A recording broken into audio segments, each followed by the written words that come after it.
kasama dito, mas lalo kami maging masaya. And we're praying na lagi ka namin makasama. And sa pagpunta mo dito kami ay nag-bless. And we will bless you also and God will bless you. So, yan.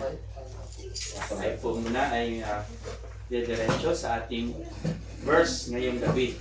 Okay, so bilang mga anak ng Diyos, kailangan nating mapakinggan ang salita ng ating Ama na siyang magbigay sa atin ng direction, correction, direction.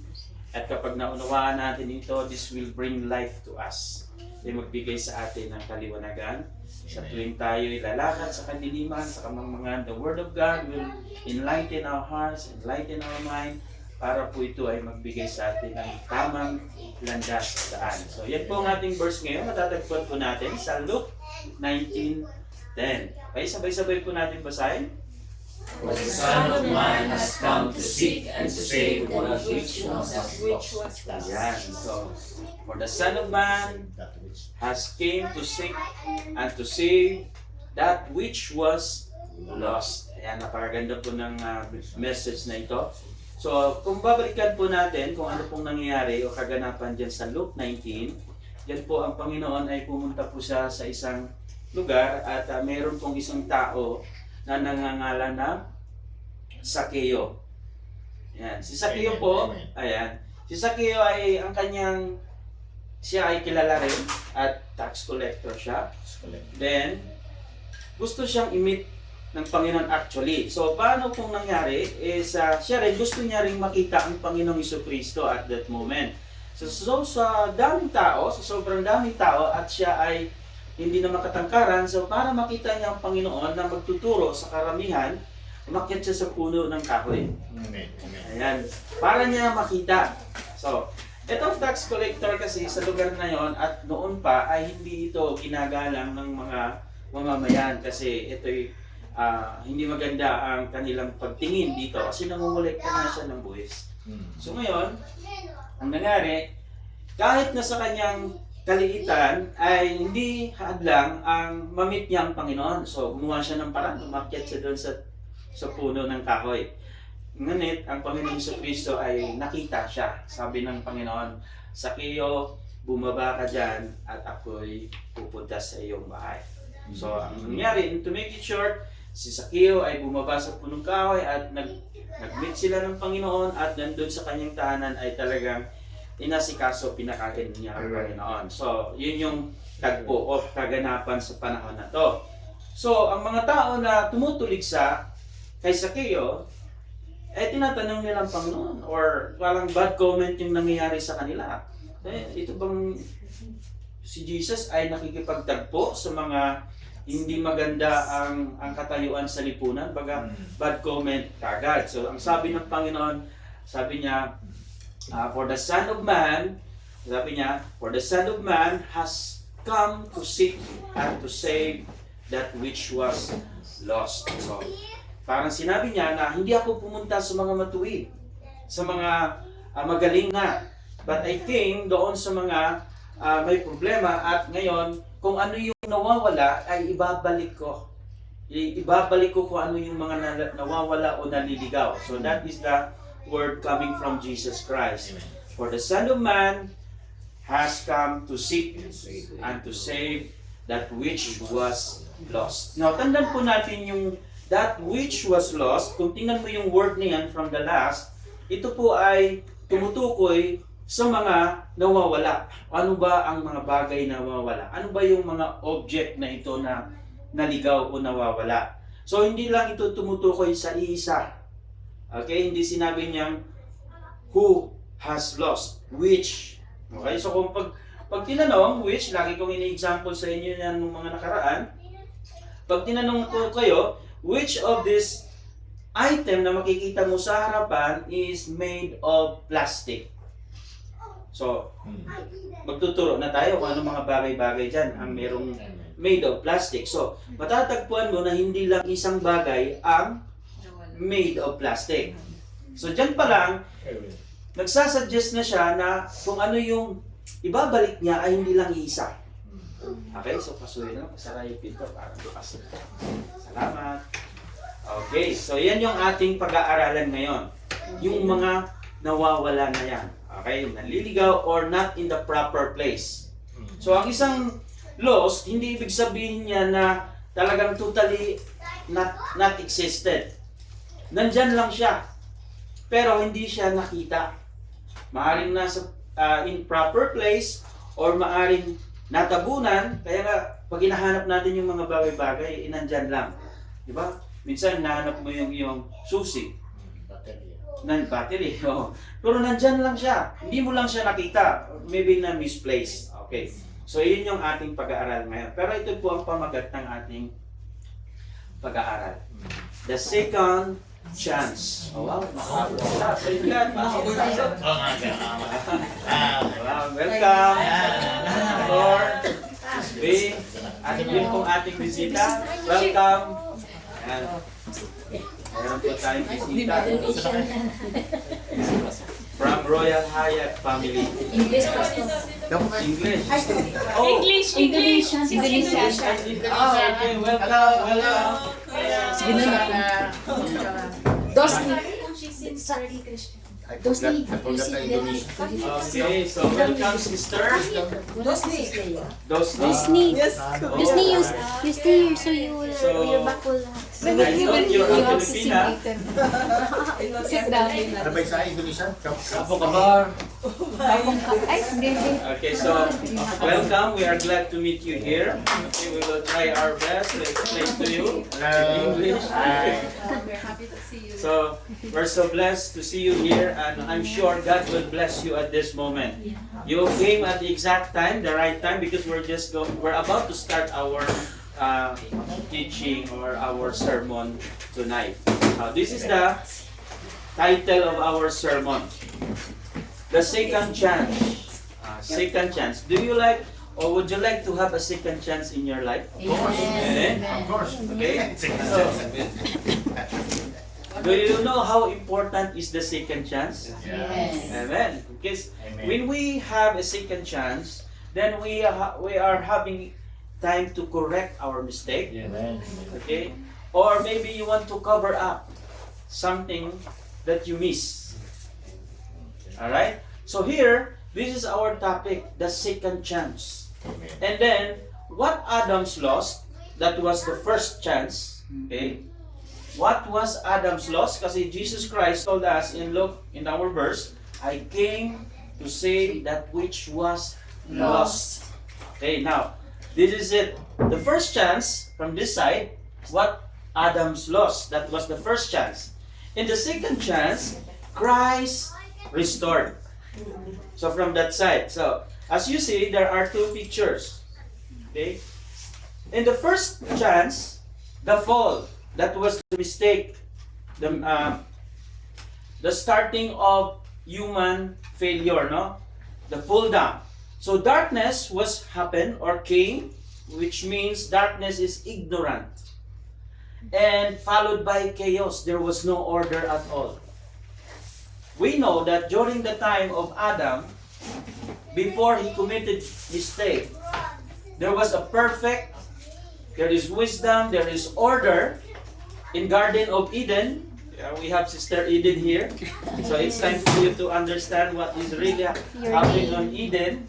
During that time, that is the place where many people dream to live on, to live in. Okay?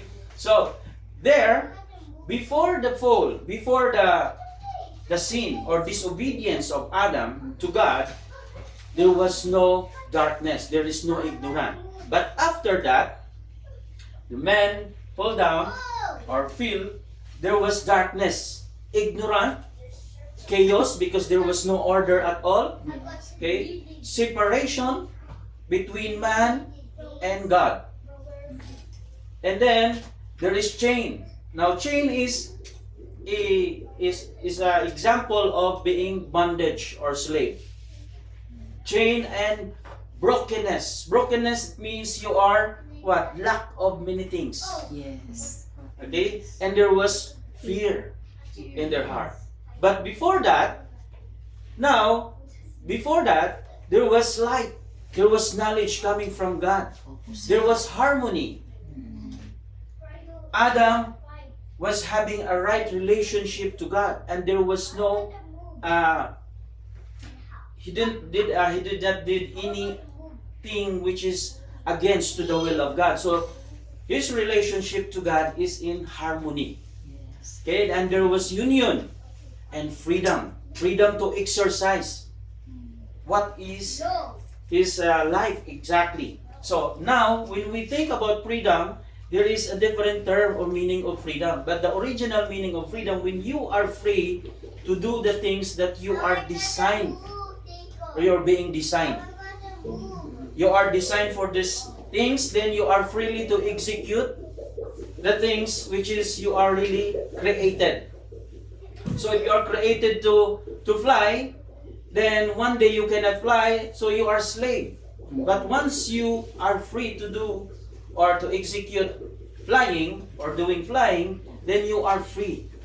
Because the talent, the character that is created in you or put in your life by God is really been executed. So you are free. And there is healing and there is hope. Alright? So now, from problem, from chaos to restoration.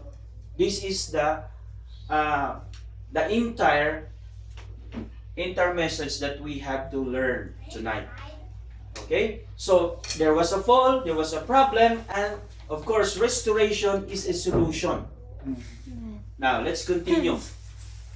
So, as Jesus said in Luke 19, for the Son of Man has come to seek and to save that which was lost. So that was his purpose of coming. Okay, that's what according to him. He came to seek. Seeking, it needs focus. Okay? He is the one who will execute this. Right? So now let's continue. This is the time of the day the lease changed hands. So what does it mean lease? Diba? If you are business minded, you are renting one place, then you are leasing that place. So you occupy on that place. But you are not really the owner of that place. Okay? So during the fall of Adam, during the time of Genesis, there was a man's fall, or there was a disobedience of Adam when he ate the fruit which is forbidden fruit. Okay? So that was the time that there was a change of lease. Okay? Let's continue. So this is the core concept. The original mandate. It's the mandate. It is very important that we have to understand. God created mankind to be rulers. So that was the mandate. If you read this Genesis chapter 1:28, you will find it there that to have dominion, rulers. Okay, not a slave. But look at now, our life is being slave of many things. Yes. Okay? So a slave is someone who is really following only orders. He doesn't have right to think for himself. He doesn't have right to protect himself or herself, because he just only follow what was the order from the master, slave. But compared to the original plan of God, we are created to be a ruler, a leader, a manager. So the difference is so far. Imagine from ruler to become slave. So from ruler to slave, imagine how far is the gap. And then the legalist, so this is the legal. Adam was positioned as the manager of earth under the high king. So the most high king, which is God, he is the one who is ruling Adam. But Adam also is positioned as a ruler or a manager in the Garden of Eden. Okay, that was the legal, that was the original. So since Adam was a manager, of course he had authority. And that authority is coming from God himself, High King, the ruler of rulers, the Lord of lords, the kings of kings. Okay? Now, there was a default. A single act of disobedience signed away mankind dominions or dominion rights. So during his mistakes, when he decided to follow his wife, now I'm not saying that the wife is bad, but this is according to the story, okay? So when he decided to follow what was the plan of his wife, Eve, to eat the fruit, which is a forbidden fruit, so what was the effect or the result? There was a disobedience. So the meaning of disobedience is sin. Okay? So the meaning of sin is disobedience to the will of God. So the moment that Adam disobeyed the will of God, it's just like signing a contract to let go all the rights. So imagine if you're a manager, you have authority to rule the company, and then suddenly out of your ignorance, you are signing a contract to give your authority to someone who is not really knowledgeable to rule the dominion that you are holding or you are possessing. Alright? So now, that was the default. Now, this is what happened, the call out. Just one day, just one moment, overnight or whatever, mankind went from rulers of a state of refuge in broken world. Imagine, mankind is a ruler, exactly, that was the original plan of God. But as the result of Adam's disobedience to God, that was the result. They become refugees in a broken world. And until now, this world still become broken. It's not being fixed. It's not perfect. There is a problem. There is an issue, defect. So that's why we live in a very miserable moment. Okay? Amen. Every day we're fighting, we're struggling. We want to decide for our life, but we cannot decide it because someone is holding that. Someone is Manipulating. holding you, Yes. okay, pulling you, or we have to ask their permission before you do. So you cannot decide by your own. So you are being refugees. Someone is owning you. Okay? Then this is the broken world. Now look at this. What are those things which is being lost? Imagine from the original life of man, from the life of Adam, there was a perfect, there is wisdom, there is harmony, Yes. everything has been provided, and he is the manager. But just one mistake, all of this thing has been gone. So this is the loss. Okay? The loss and restoration of identity.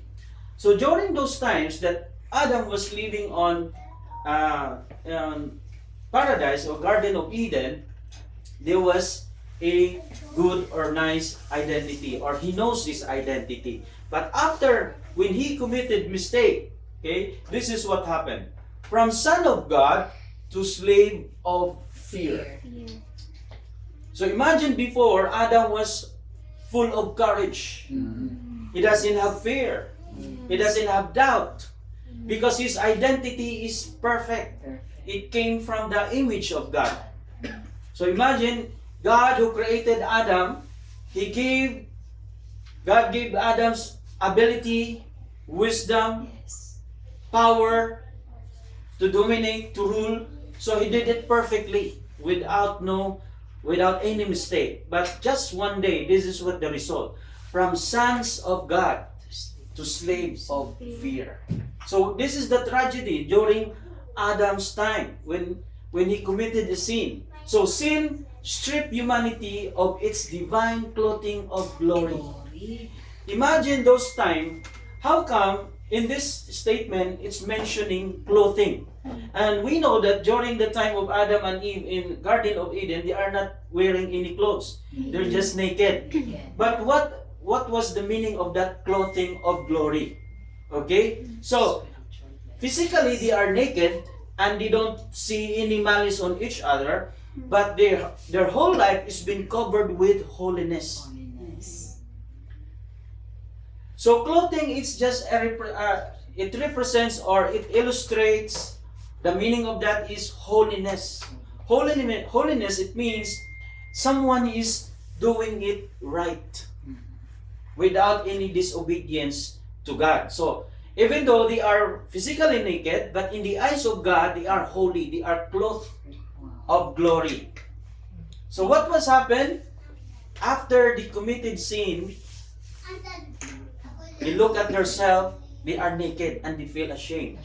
So at that very moment, they hide. They look for leaves to cover their body in order for them to protect their body or to cover their body, so because they feel ashamed. So confident was instantly replaced by exposed nakedness. Before, they are so confident to face each other, even they are naked physically, because their eyes are not being covered with malice. They don't have any negative thinking when they look at their body naked. No malice at all. So only when they committed sin, they realized that it's not good to see someone who is naked, because they have already committed the sin, disobedience. That's the result of sin. So, naked and creeping shame. They feel shame. Humanity inherited an orphan mindset. Imagine, after the sin, after the disobedience, humankind inherited this type of thinking or mindset, orphan. When you are orphan, nobody taking care of you. No one is taking care of you. Only you are relying by the help of this people who are taking care of you. But you don't have parents to take care of you. There's a lot of things you lose. So this is what happened. Orphan mindset and broken spiritual DNA. Broken. Yeah, that was the result. But when Jesus comes, this is the good thing. When you have Jesus Christ in your life, you follow Him, you believe Him, you obey Jesus as your Lord and Savior. This is what He did. In Romans 5:17, you will find Jesus replaced our garments of shame with a gift of righteousness. So from the loss, from the destruction, when Jesus came to the world, and especially when He came to your life, the nakedness, the unholiness, or the unholy life of someone become holy when you receive Jesus Christ as your Lord and Savior, and with obedience. That is your status. You are being covered. So before, you are naked, but when you receive Jesus Christ, okay, there will be a garments already. Your body is being covered. The holiness of Jesus Christ clothes your body. Amen. So the moment when God look at you, you will see the holiness of Jesus Christ in your life. Amen. So that was the triumph. That was the solution. So these are the reasons that we have to be triumphant, or we will be happy, or we will be joyful when we receive Jesus Christ as Lord and Savior, and we will obey Him. So that is the result. So from problem to solution, from destruction to restoration. That was the loss of mankind. Amen. So this is one of the things that we lost during the fall of mankind. So that's just one. Actually, there is a lot, but we will just have few of this right now. Next, the loss and restoration of intimacy. So during Adam's life in Garden of Eden, he is so close. He has very close close relationship to God. He can talk to God. God can talk to him directly. They see each other face to face. See? So because they have intimacy. So from fellowship, since Adam and God, there was a close fellowship during that time, after Adam fall or fell, got sin, so this is what happened. Banished in distance. So look at this. This is the tragedy. The first Adam, the original instinct was to run towards God's footsteps. So this is the original intimacy or relationship between Adam and God. When God came and called him, he ran towards to God. Like example, if God is wants to call to Adam, he said, Adam, where are you? Directly Adam will run towards to God. But after that, there was a opposite situation. Sin created an immediate barrier. So this is the result. There was an immediate barrier. So this barrier is a big barrier that hinder the relationship of man to God. So how difficult if the relationship of man and God is being broken. Okay? Guilt breed isolation. When someone committed sin, they feel guilt. This is the same emotion or feeling when Adam committed sin to God. There was a guilt. And that guilt makes him isolate. He isolated himself to God. He keep on hiding. That's why after he committed the sin, God called him, Adam, where are you? Adam is hiding behind the trees because he feels shame. He feels guilt. So committing sin will make you guilt and you don't have the courage to face God. That's why from the origin, when God calling Adam, he ran towards God. But at this time, when God called him, he's hiding behind the trees. Okay?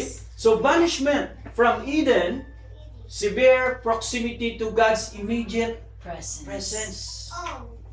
That's the big problem. So that's why it is called lost.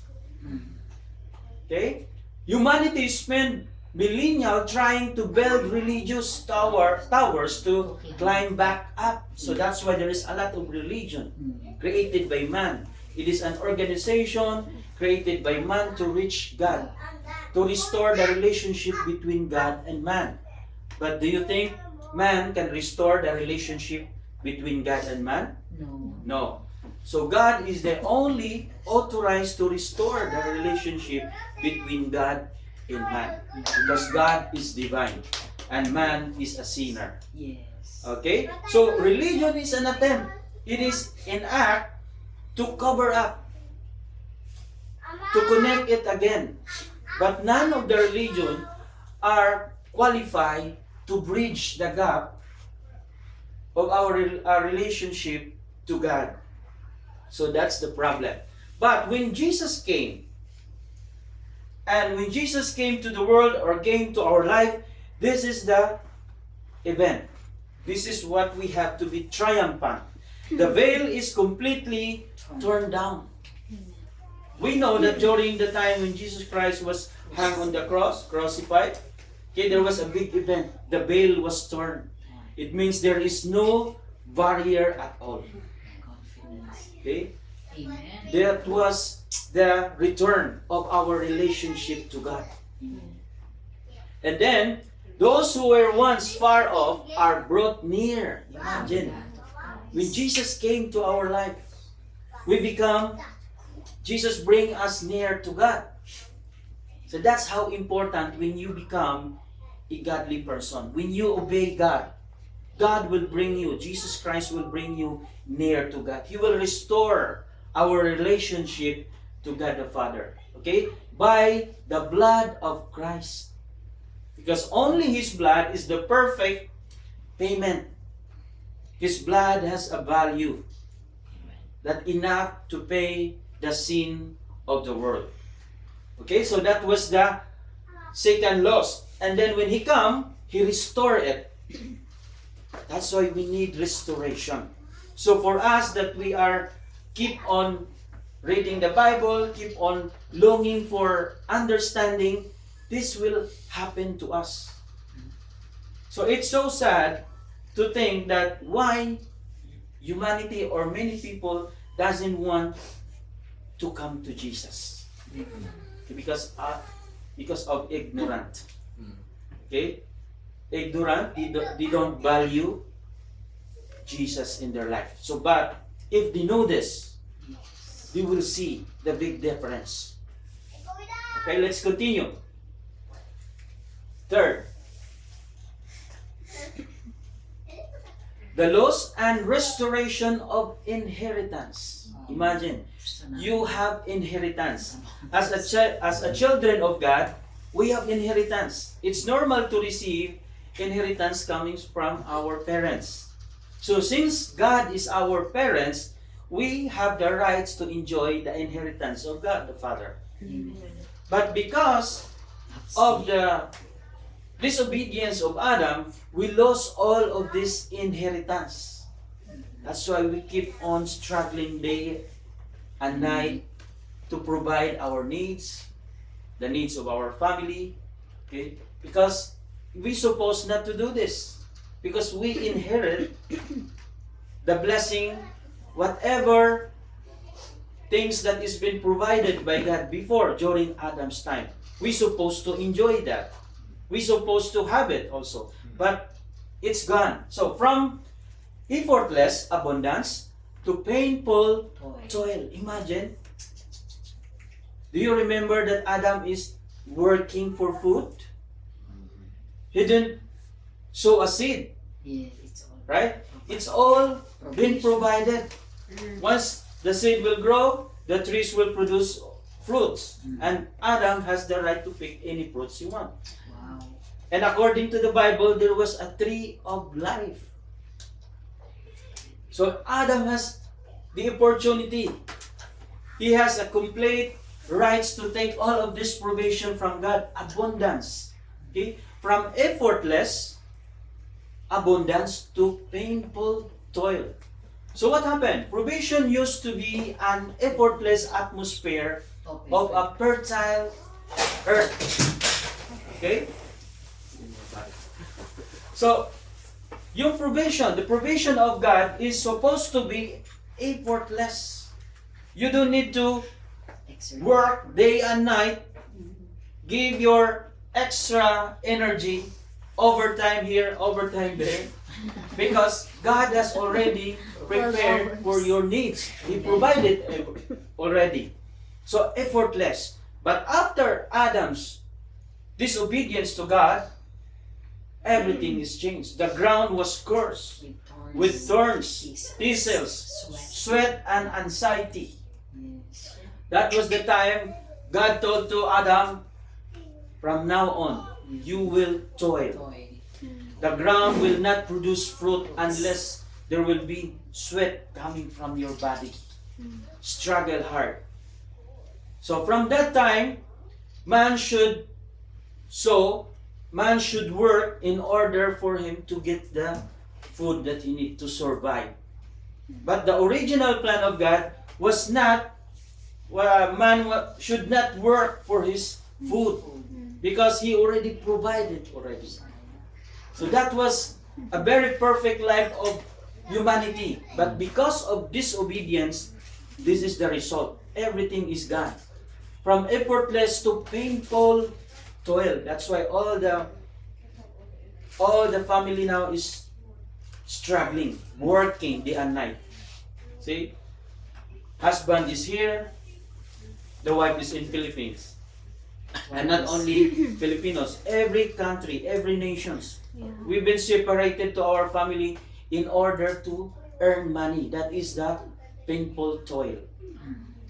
But that was not the plan of God from the beginning. Physical decay, that means death, entered the human timeline. Imagine, there's a lot of effect, very bad effect. But when Jesus came to the world, Jesus wore the crown of thorns. Remember when he was hung on the cross, he is wearing the crown of thorns. For those people who did it, it is like a blasphemy to him. But that is a sign that Jesus become a king again. He wear that crown of thorns, his brow to break the ground's curse. When Jesus came to the world, the curse of the ground is been removed. But this is only effective to those who are obedience to God, not to those who are obedience to religion. Because Jesus, what Jesus did is only effective to those who follow Him. Because the requirements is obedience to God. Not only just claiming that I belong to Jesus because the name of my religion as related to the name of Christ. Okay? So, Christ redeemed us from the curse. There was a curse. And it's not just it is not just a simple curse, but it's really deep.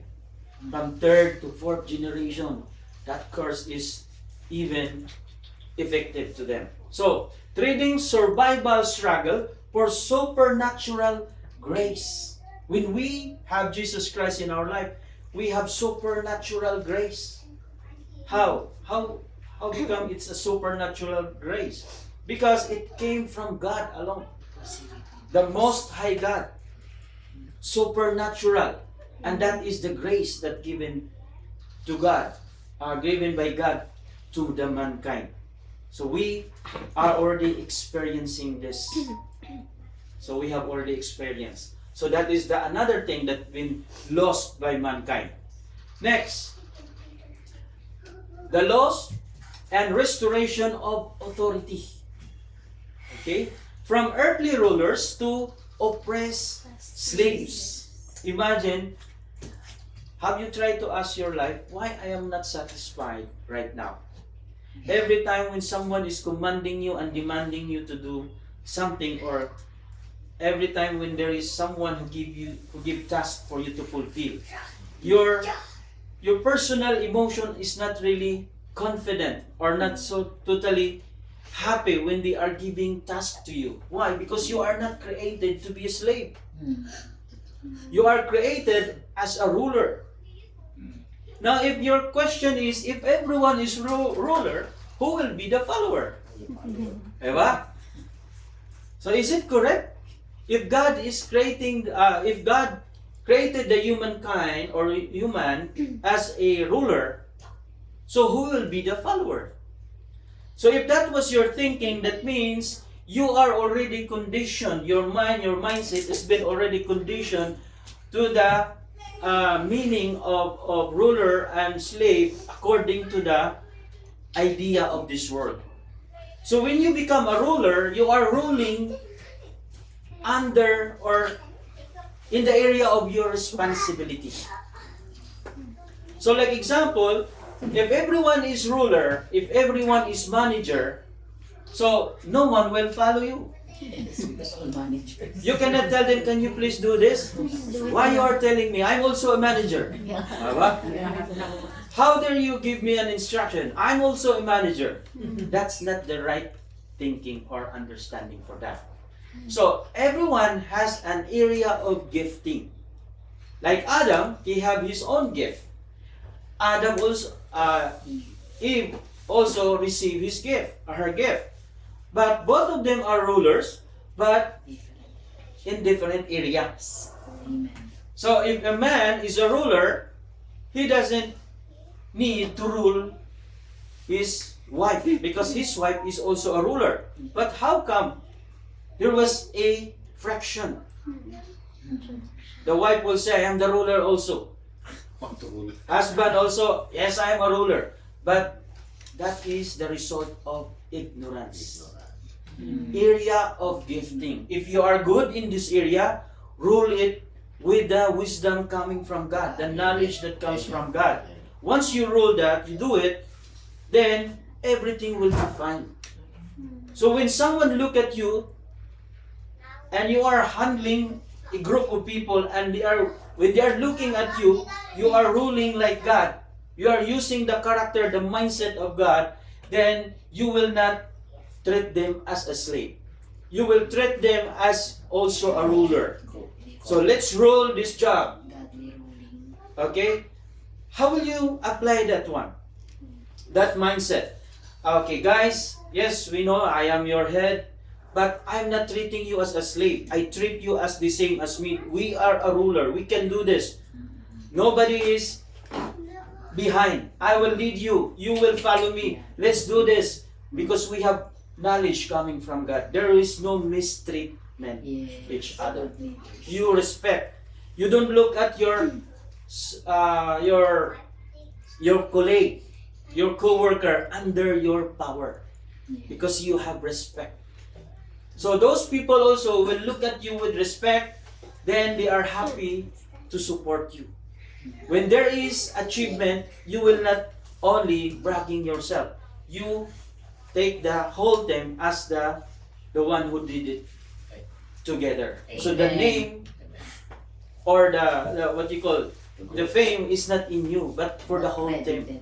And then you glorify God. Because of God's ability, we did it. Okay, so you don't need to say, come to me, follow me. I am your boss, I am your manager, I am your supervisor. Whatever, whether you like it or not, you have to do it. That's a slave mentality. It's not a ruler mentality. When Adam is ruling the Eden, he is not like a boss there. Every creatures follow Adam with joy. There is no what? There is no complaint. He work harmony. So in area of gifting. So if you are good in this area, rule it with the knowledge of God. If you are in medicine, if you are in a restaurant, in food business, rule it with the wisdom of God.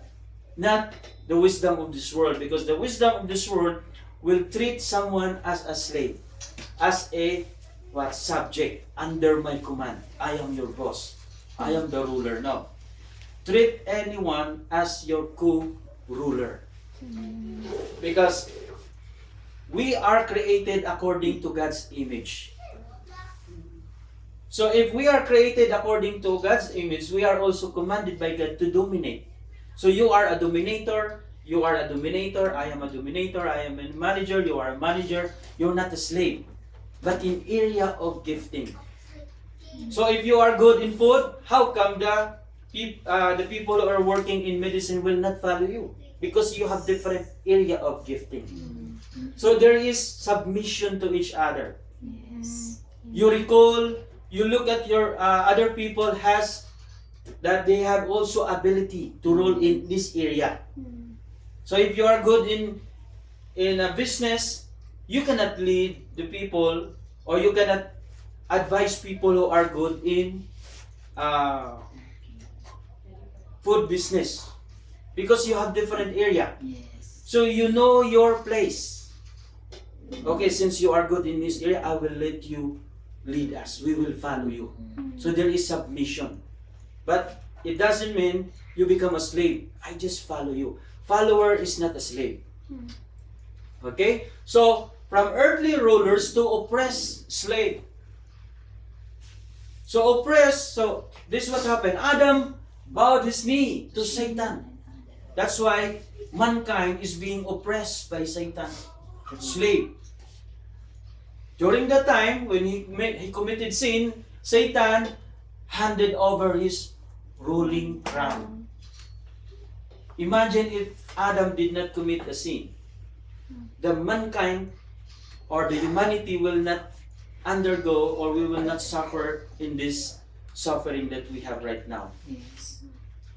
So some people think if Adam did not obey Eve, so do you think there will be siblings, or there will be kids coming, or there will be offspring? Of course, because they are still the same, man and woman. It's only about time that the event will happen, then they can produce their own kinds. Because they are still the same. They have sex. They have a sex organ. Man is still a man, woman is still a woman. So only by wrong understanding. So Satan claimed legal right to the kingdoms during Christ's temptation. So he claimed the rulership. He take over the place of Adam to rule the earth. Because Satan is a very cunning spirit. So Satan become the God. So imagine God, it's not capital G. Small g refers to not genuine God, fake God. So that's why Satan become God of this world, manipulating environments. So he manipulate the environments, the area, the place. He manipulate the mind, the thinking of the people. But once you have Jesus Christ, okay, your authority will be restored. Instead, this is what happened. You have to be triumph because Jesus legally stripped the enemy of his stolen power through the cross. So that will be the effect if someone is become obedience to God. So he have the reason to be triumphant, to celebrate, because Jesus brings the legality. He become legally again. Oh, mankind can legally again rule the earth by using the power of Jesus Christ. See, Jesus legally stripped the enemy of his stolen power through the cross, because the cross paid it all. It's finished. The life of Jesus, the blood of Jesus, the suffering of Jesus is the payment, the total payment to restore everything what was lost from mankind. So there was a declaration, all authority in heaven and on earth has been given to me. That was the declaration of Jesus Christ after he died and rose again, and then he claimed this authority, all the authority. And this authority also has been given to us, to those who receive Christ as Lord and Savior. But because of our ignorance, we are not so eager to know this information. We are thinking, so if we are eager to know our authority, does this authority can buy food for us? This authority that we have, is it I can use it to buy food, clothes? Can I earn money for that authority? So since our mindset are not connected to for earning money by using the authority of God, so that's why you are not running into it to get an idea or understanding coming from this authority of Jesus in our life. Because our mindset has been blinded by Satan. So anything can provide money, can provide fame, can provide happiness physically, then we run for that matter. In fact, many people wants to pay money just to earn that information, just to earn money. There is contribution, there is whatever. Come, brother. Please.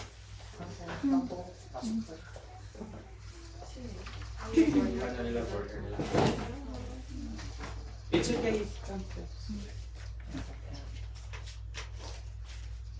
Alright, let's continue. So the question is, was the kingdom of God lost? Because Jesus said, I came to save that which was lost. So that was the question. Is the rulership, the government of God, is it been lost during the Adam's fall or Adam's disobedience to God? Yes or no? No. No. Okay, correct. See, the kingdom of God will never lost at all.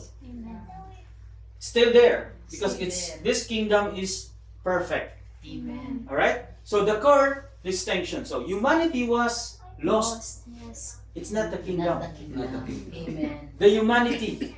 Not the kingdom. Okay. Christ came to seek and save broken sin, humanity. The sovereign role of God is eternal, never misplaced. Amen. So it's still intact. The same power, the same authority, the same place. It's never been shaken. But Jesus came to introduce again.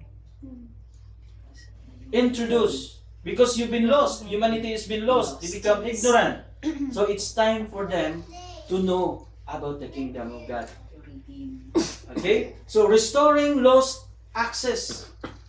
Before man has access directly to God. But mankind lost this access. Okay? While the realm itself remained perfect, humanity's visual, realized, and physical entry into it was entirely broken until Christ arrived. See? If Jesus Christ will not arrive or did not arrive, we will not have again this access. There will be no restoration. We will remain lost. Wandering. So this kingdom of God is always there. It's only those people doesn't have access. We are ignorant about it because nobody informed it, nobody introduced it. But if there is someone who can introduce, Jesus Christ introduced this to humanity. Okay? That is the important and the power of this kingdom of God. This is so important. Okay? Restoration of divine access. Now, we have so many things, we have so many thinking or belief that lead us away from God. Because of that, the access to God is being closed. You run away for that. You become ignorant. But once you have Jesus Christ in your life and you are willing to obey, to submit Him, He will give you access again to enter to the kingdom of God and enjoy it. Amen. Right? So that was the effect of Jesus coming. He's the second Adam according to the Bible. Then, this is the scripture.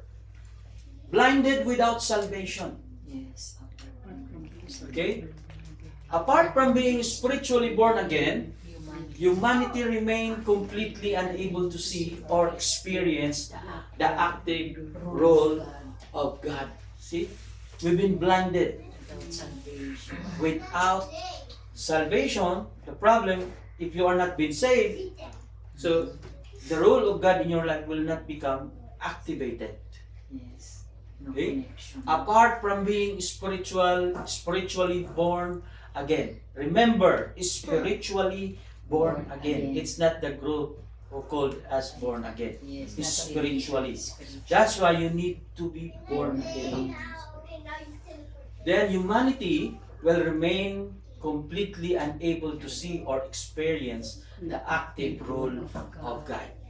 That's why there are many people, they come and go to the church, they transfer from religion to another religion, jump to the other religion, but they are not yet experiencing the power of God. Why? Because they are not really spiritually born again. Because only by that, the rule of God will become activated in your life. Amen. Not just only by claiming I am born again because I am part of this group called born again. No, it is your spirit was born Experience. again. Your spirit was born again. You can read it in John 3:3. Then, a hidden, discovered treasure. See, that's why in Matthew 13:44, there was a parable, Yes. a hidden treasure. See, Jesus came to introduce the kingdom of God is like a Hidden treasure. treasure, a pearl. See, look at that. The kingdom operates like a hidden treasure. Operates like a hidden treasure. Treasure is available, but it's hidden.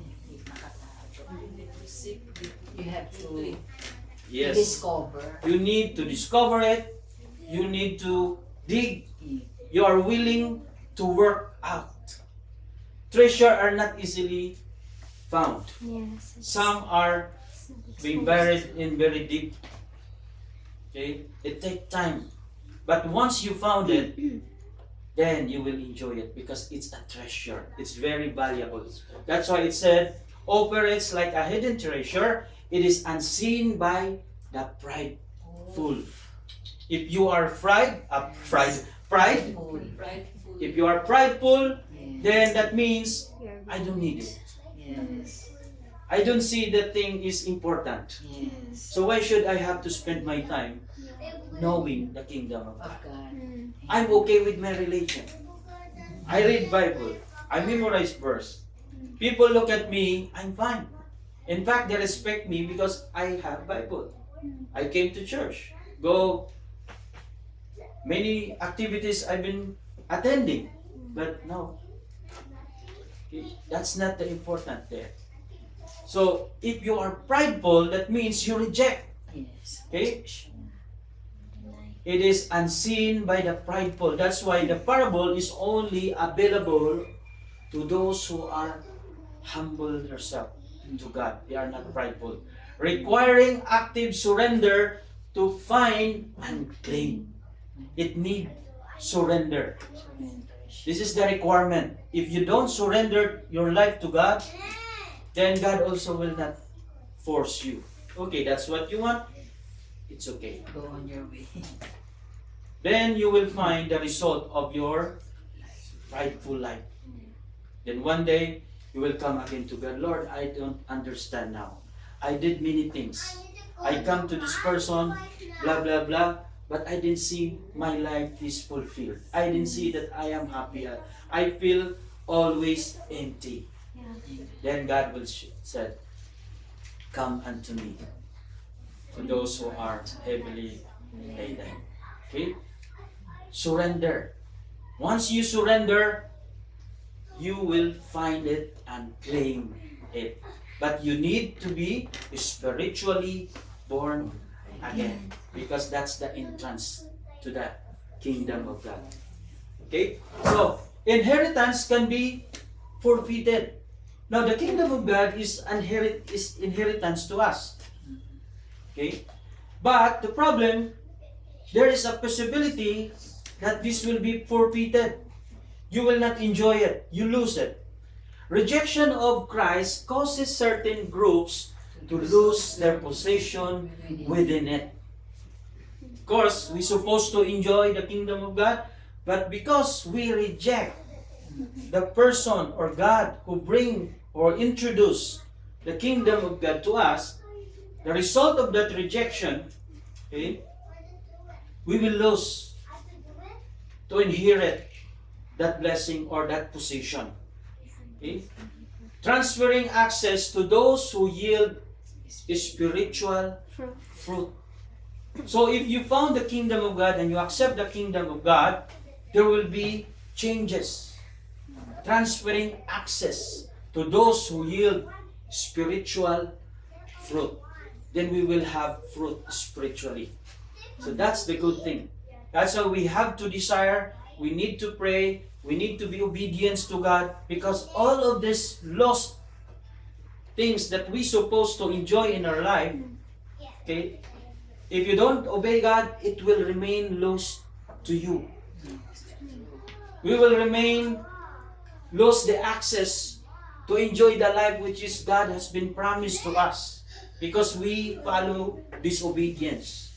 But if we follow obedience to God, all this promise, all the things which has been stolen by Satan to our life, God will restore it to us. He will restore it. He will return it to us. Then we will have access again. We will enjoy. We will receive this called inheritance, and that is the kingdom of God. But you will not enjoy it unless you will not receive Jesus Christ as your Lord and Savior, and you will become spiritually born again. Then that will lead you to obedience to God, and that is also the way when the rulership of God will be activated in your life. So will you allow God to be actively rule your life? Amen. So that's why religion is not enough. Yes, some religion can lead you, can give you information, but it's not enough. This group is not a religious group. Amen. Okay? We are not a religious group. We are the group is saved by God, saved by Jesus Christ. We are church, the body of Christ. And Amen. Jesus Christ is the head of this group. Right? Now, this is the conclusion. The return of the King. Yes, it's been long time ago that Jesus came. But this will never be effective in our life if we will not allow Jesus Christ to return to be a king in our life. Okay, because once He will return to us as a king, He will execute His responsibility to you as a king, His rulership. Then you will receive the promise of God. All the promises under the kingdom of God, we will inherit and we will experience it. There will be fully restored. 100% restoration from broke. Okay?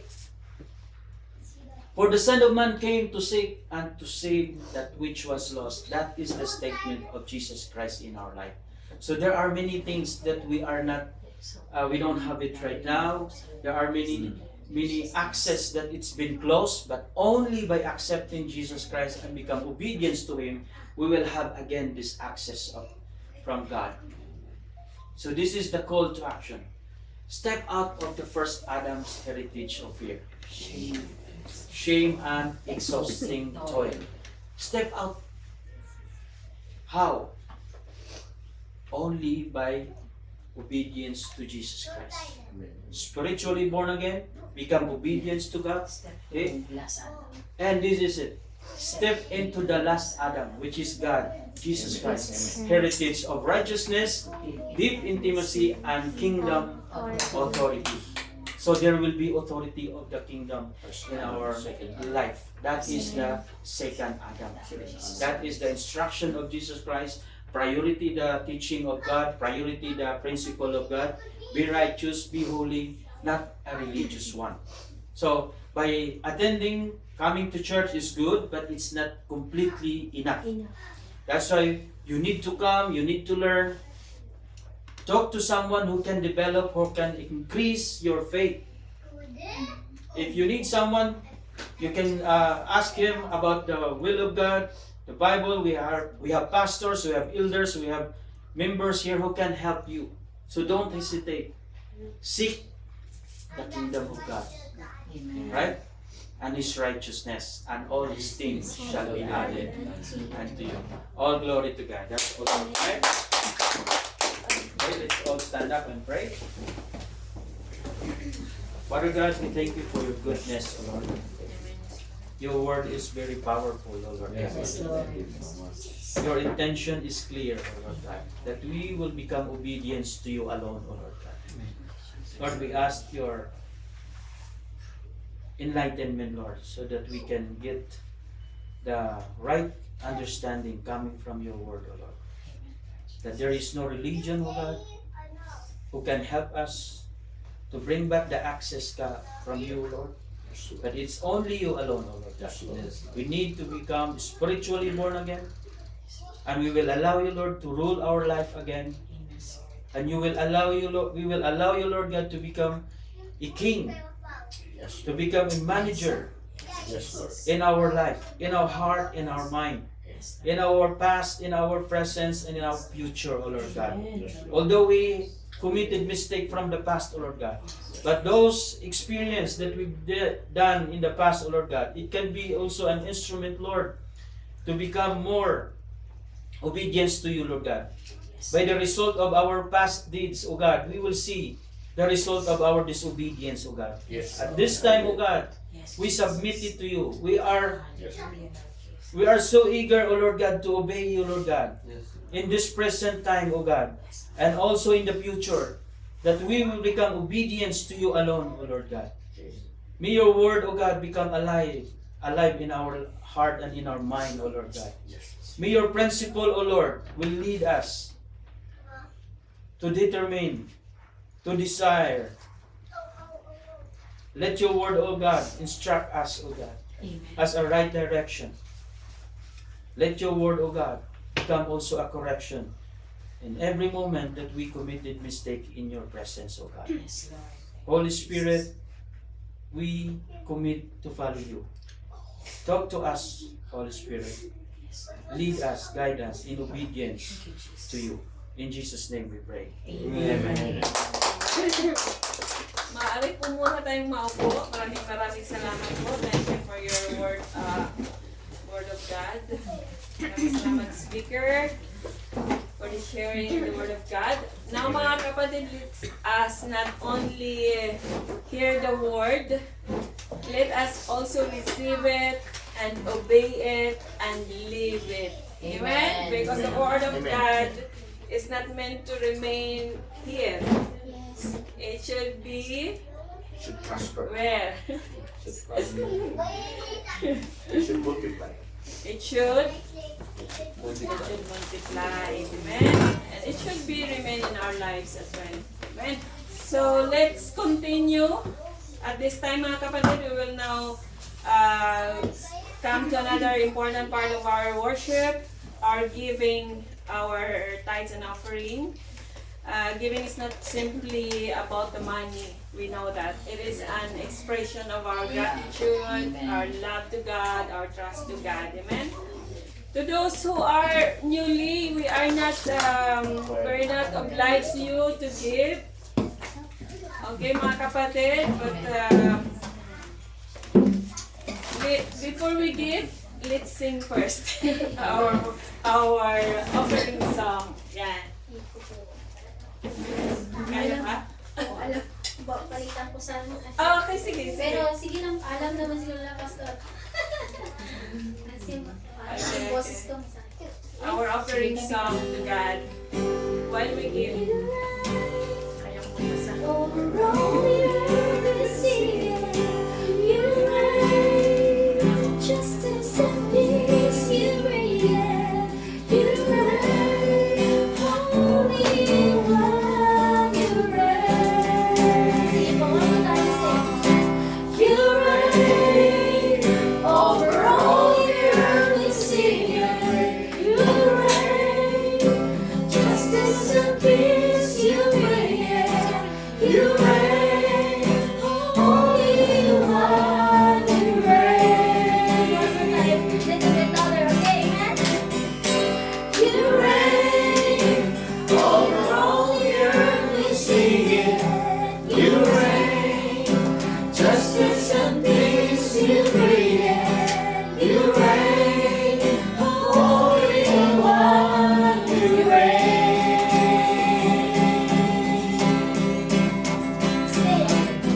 Your kingdom come, your will be done. Jesus reign over me. Your kingdom come, your will be done. Jesus reign over me. Your kingdom come, your will be done.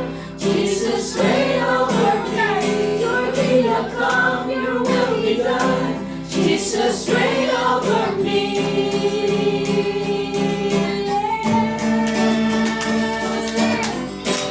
You reign over all the earth, we sing it. You reign, justice and peace you bring it.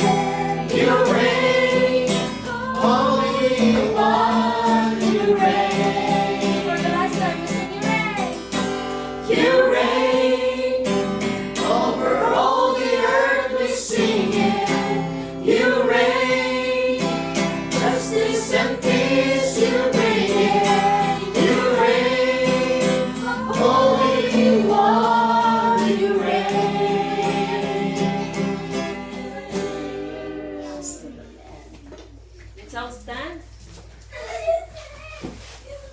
Sa kanya tayo. Happy Father, Panginoon, maraming pong salamat, Panginoon, sa araw na ito, Panginoon, sa pakikinig po ng inyong salita, Panginoon, na maging obedient po sa inyo, Panginoon. Maraming pong salamat, Panginoon, sa kalakasan, Panginoon, na ibinigay niyo po sa amin sa mga blessing, Panginoon. At sa paggabayin po sa amin, Panginoon, sa araw-araw namin paglalakad at pagpasok sa aming trabaho, Panginoon, Lord. Maraming po salamat sa kalakasan, Panginoon, ng bawat isang Panginoon, Lord. Maraming po salamat sa mga nagbigay, Panginoon, Lord. In Jesus' name, Amen. Amen. Okay, doon muna tayo sa ating... by the way, sa ating mga newly members, we have po Friday worship po. Maybe you are available every Friday, 9 a.m. po sa Iris Hotel po yan. Ha?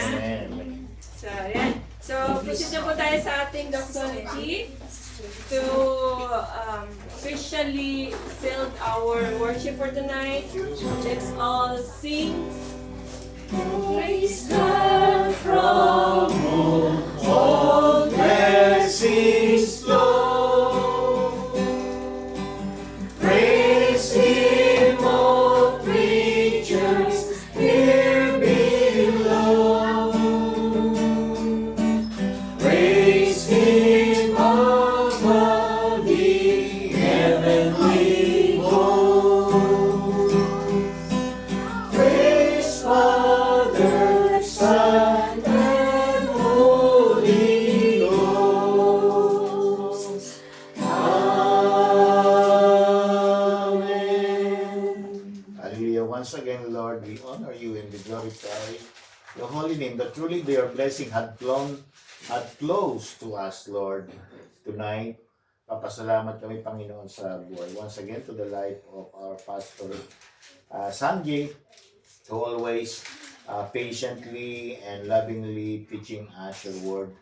The realities that truly, Lord, because of what you have done on the cross, in the cross of Calvary, you have paid our sins and you save us, not because we are doing it because of the religious activity or culture or tradition, but because of this issue will to have a fellowship to one another, to honor you, and to worship you. And once again, Lord, may the words of our mouth and the meditation of our heart might become worthy in your sight and holy in your sight. Lord, bless your people as we go on tonight, as we go on to our individual resting place, Lord, in our houses, Lord, in our apartments. Lord, guide us and give us a new strength and vigorous strength for tomorrow's task and work. Once again, Lord, we honor you and we glorify you. Bless your people. In the name of the Father, the Son, and the Holy Spirit. Amen. Alright, thank you so much po. Muli, magandang gabi. And we have here our food. Let's enjoy po our hapunan.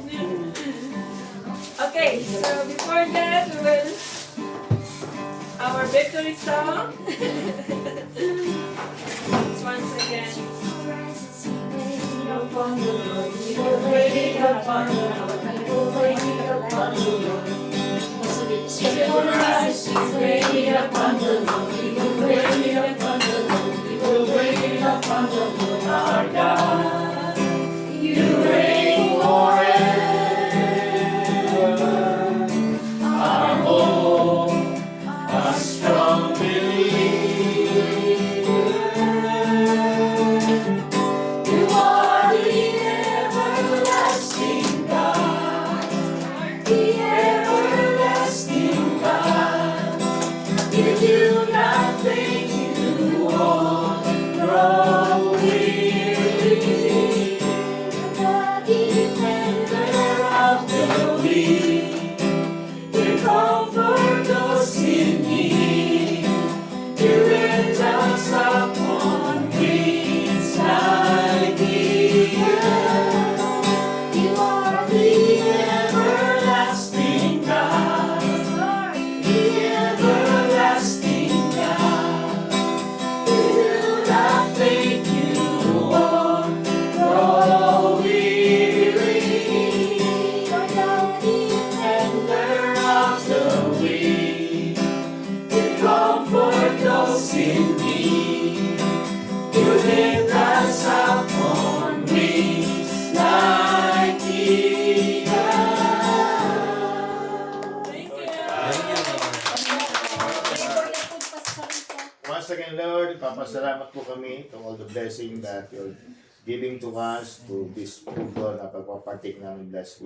We ask that you continue to bless this food to become a nourishment and strength in our physical body. Once again, Lord, we honor you as we continue in fellowship tonight. In Jesus' name we pray. Amen. Sandali lang. Okay. Okay po. Sige na. Meron po. Meron. Go ahead po. Andiyan na, sandali. Wow, sarap. Sister, Sila. Oh, guest how do you first. like our Filipino food? Dosti, sigla. Glenn, taga, nurse na ano yan, ministry, sigla. Taga Iloilo. Iloilo din, Iloilo siya. Sige, di ba? Dadali lang. Uy, dali. Regina, ka na. Dadali lang. Sige na.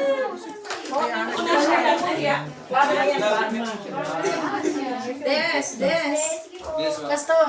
Ate-hati tayo. Oh, hindi na. Sige, maghati na lang kayo. Baka gusto niyo kumain. Pero kanin, masarap si Pastor sa Desiree. Glenn, asa si Levin? Teka, sige na. Ayun yung ano, sauce. Desiree. Pastor, Nico. Pastor, Glenn. Sige po. Ganun ba? Oo, sige. Kahit ano. Indian food yan. Hindi. Pino yan. Chapati. Chapati ba yan? Ay, parata.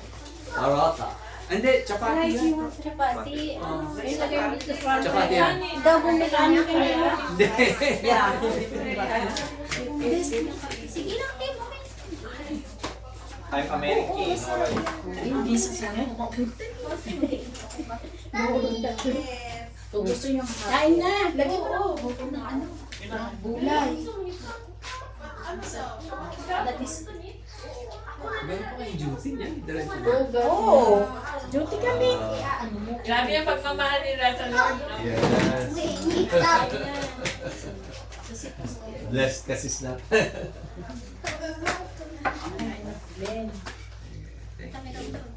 Init o, init o. Kain kasi si Kawan mo? 1,000,000%. Opo. Sige lang po. I'm okay. Wow. Mexican food. Pastor o. Now, Glenn. Sige, sige. I'm in Mexico. Shawarma.